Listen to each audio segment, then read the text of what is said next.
All right, everybody, welcome to homework assignments for level 3. Oh my God, where am I? Where am I? What's my name? Where are we?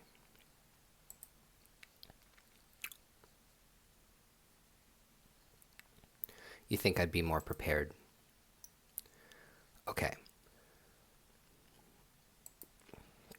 Level 3 fire. Let's just go over this real quick. You got through level 1, you survived, doing all of that anatomy.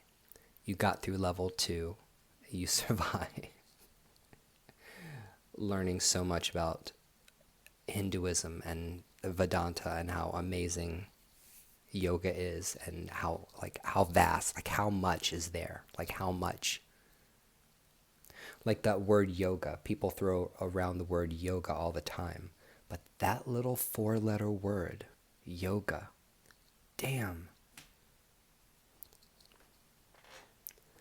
it's like the word space. 4-letter word, we say space, but I mean, what is space? It's incomprehensible when you think about the history, how long the stuff has been practiced, talked about, prayed over, mantraed. Oh my God, for thousands and thousands of years. It's just amazing. Yoga is just amazing. And so is Buddhism. Level 3 is going to be kind of like our little conclusion for exploring Taoism, Hinduism, and Buddhism. Now, the particular style of Buddhism, or the particular brand of Buddhism, okay, that I'm interested in, is called Tendai and Shingon Buddhism.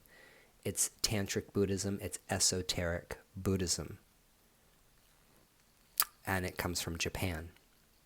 Actually, esoteric or Tantric Buddhism that is in Japan started in India.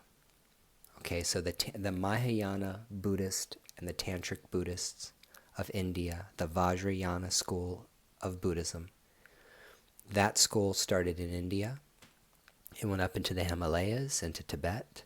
Tibetan Buddhism is the most recognizable form of Tantric, esoteric Vajrayana Buddhism, and their sects are their divisions of traditions.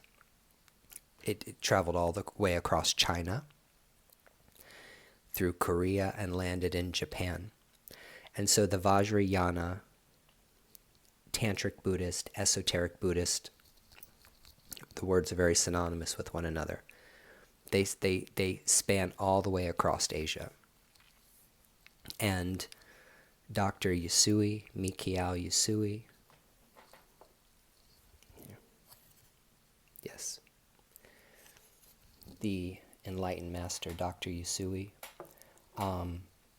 he was a Tendai lay Buddhist priest. He was a Tendai priest.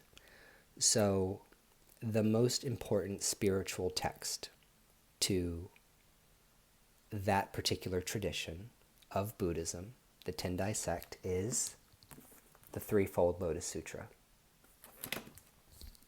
That is why you have this book. Out of all of the books and spiritual and holy text within the Buddhist canon that I could have chosen, why did I choose the Lotus Sutra and not the Heart Sutra or some book on or a book about Zen Buddhism? You know, it's because the specific focus of my school and what I teach, and also what I'm interested in, because I want to teach what I'm interested in and what I practice, is the Lotus Sutra, because it is the most important sutra to these esoteric Japanese Buddhist schools that influenced Mikao Usui, that transmission, that energy, the spirit of those spirits channeled through Reiki, through a lineage. And as a lineage as someone who's received the transmission, the lineage of Dr. Yusui as a Reiki practitioner, I've thought that it was very, very important for me to read and study and learn about what he believed. Because I look at Dr. Yusui like an ancestor, but he's a spiritual ancestor. See, there's ancestors we get by blood and through DNA, and there's ancestors we get because we're adopted or adopted into a family. And then there are ancestors that are spiritual ancestors, and they come down to us through our spiritual traditions, no matter what tradition it is. And Dr. Yusui, Master Yusui, I was fortunate enough in this lifetime to come across his teachings and to be initiated into Reiki. And I practiced Reiki for 20 years without really investigating its origins. And when I finally did, I wanted to learn more about it. And that's kind of like where I'm at.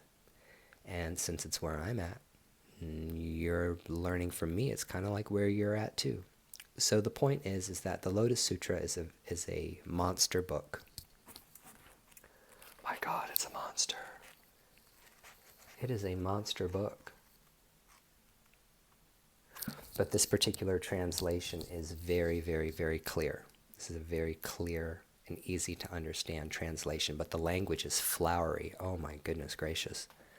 It's phenomenal.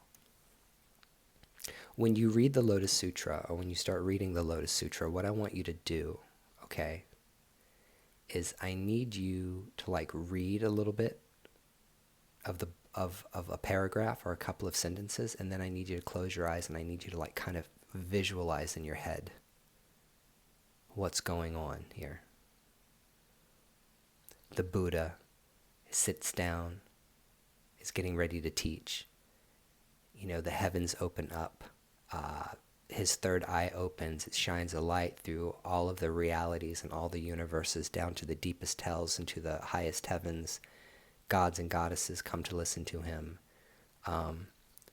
You know, other Buddhas come to listen to him, and it's just it's like opening up the multiverse of Buddhism, because Buddhism is just so it's just amazing. It's so vast. It's just the worldview is so vast, and so read a little bit of it, a couple of pages, and if something really hits you about like some of the imagery that you're getting out of the book, because it's a story, close your eyes and visualize what that would look like if you don't suffer from aphantasia and have a difficult time visualizing images. Try to visualize what you read, you know, and just allow your imagination to be open like you were reading. Try not to. I hope this is not going to make anyone angry in the spiritual realm, but this is a spiritual book, and the meanings and the words are very, very deep. But at the same time, it's a thrilling story that you want to read kind of like you would read Lord of the Rings, and try to imagine these amazing images happening in your head while you're reading this book. It'll really blow you away. So, like level 2, there's going to be a lot of videos. Some of them I want you to watch. And whenever you see bonus content or extra content, that is material that you don't necessarily have to watch unless you want to. So there you go. We're going to do the same thing in level 3 that we did in level 2. And really, I need you to get through. We're going to be talking and seeing each other again, of course, because we're still working on things from level 1 and level 2. But if you've already moved on to level 3, you really just need to go ahead and go through all of the lessons, okay, before we jump into live trainings, because you need to get a big overview, a big picture of what the yogic arts, the lazy monkey yogic arts are all about. Okay. go start watching videos and start taking notes.